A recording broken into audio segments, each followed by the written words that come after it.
time, I was going back home from school, and it was a really, really beautiful day. Birds were tweeting, the sun was shining, and there was this soft and gentle breeze which embraced you and calmed you down. It was so hot that I even had to take off my jacket. Most of you would probably be super happy about such a beautiful day. But actually, I just felt so frustrated. You will surely ask me why. Well, there's one simple reason. It's because it was just the end of February. Usually, in February, it shouldn't be almost 20 degrees. Usually, in February, it should be a lot cooler than the way it was that day.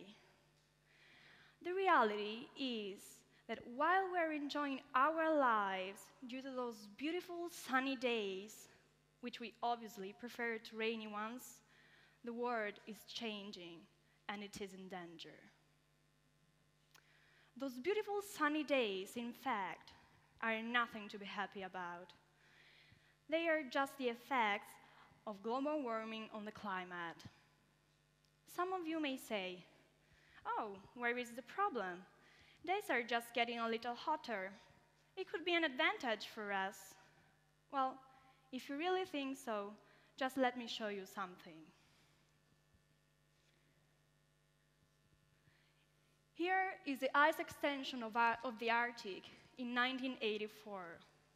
As you can see, the ice is colored in different shades, and the lighter one is the so-called perennial ice, which should resist to the hot season and should never melt. Unfortunately, what we will see now is completely different from what I've just said. In the 80s, in fact, we can see an initial general movement of the ice pushed by the flow. Then in the 90s, we can observe the beginning of a massive ice loss.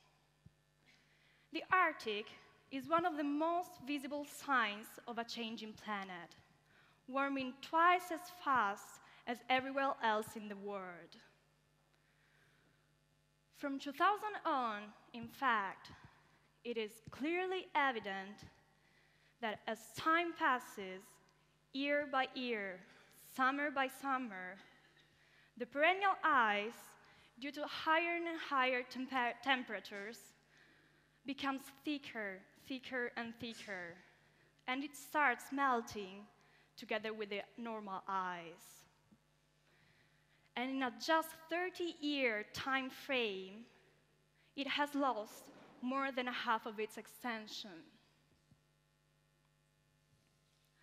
And by 2016, this is what remains of the perennial Arctic ice. Last year, in particular, 2016, was considered by scientists as the warmest year on record. As a matter of fact, here is the ice extension of the Arctic at the beginning of August. And here is its extension at the beginning of September.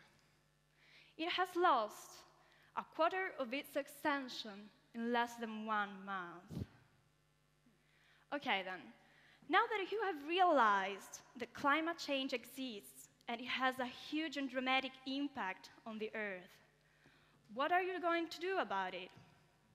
Because that's the point. I'm afraid that when it comes to climate change, most teenagers simply don't understand that we are the ones who have to do something. Oh, but it's our parents' fault. They are the ones who destroy the world. Or, oh, well, we will already be dead by the time something serious really happens. These are the typical kinds of statements that you will hear from young people while talking about climate change. And I am sure that if I ask you to tell me your opinion about this topic, at least one of you will answer with one of those affirmations above. Of course, because what they say is true. It has been proven that between the second half of the 20th century and today, the quantity of CO2 released in the atmosphere has hugely increased, and the global temperature has become twice the amount of the 19th century. The causes can certainly be found in our predecessors' activity, but we always make a huge mistake discussing about this. We always forget that now we are in charge of solving the problem. Teenagers are used to thinking, oh, our parents caused this, now they have to repair their mistakes. Or, oh, never mind, someone in the future will think about it. There's no need for us to worry about it now. Wrong, completely wrong. First of all, because our parents' generation is almost over. And please, don't make those faces, because I'm not trying to put a jinx on anyone. I just mean that their imagination, their inventiveness is almost over. They have finished their resources, and now it's our turn. And we can't just skip and leave the bomb to the next generation, because if everybody in the past had thought that way, say, oh, well, there's no need for me to invent anything, because someone in the future will, well, we will still be in the Paleolithic era. So, do we really want to be remembered as the generation who just watched and didn't do anything? As the ones who said, oh, look, climate change exists. Ice is melting, temperatures are getting higher, animals are migrating. Oh, never mind, none of our business. You know, it wasn't our fault. Now that I think about it, maybe we could have done something. Maybe we could have also solved part of the problem. But you know, we were just too busy worrying about video games and cracked nails to even care about the world. Do we really want to be remembered like this? Well, I don't know about you, but personally, I don't. I don't want my sons and grandsons to think that I was that kind of person. I don't want them to think that I didn't even try to do something, because there are plenty of things that you can do to contribute to save our planet. Starting from throwing the rubbish in the proper garbage bin, to trying not to waste water, to joining a group of volunteers who help cleaning the city and its green areas. As you see, there's a wide selection of activities among which you can choose. So please, I'm begging you, just stop being blind in front of the issue, because the problem is real, and the destiny of the Earth depends on your actions. Some of you may say, but my actions alone won't change anything. Where is the point in wasting my energy and my time in such a useless matter, then? Well, please, allow me to tell you something.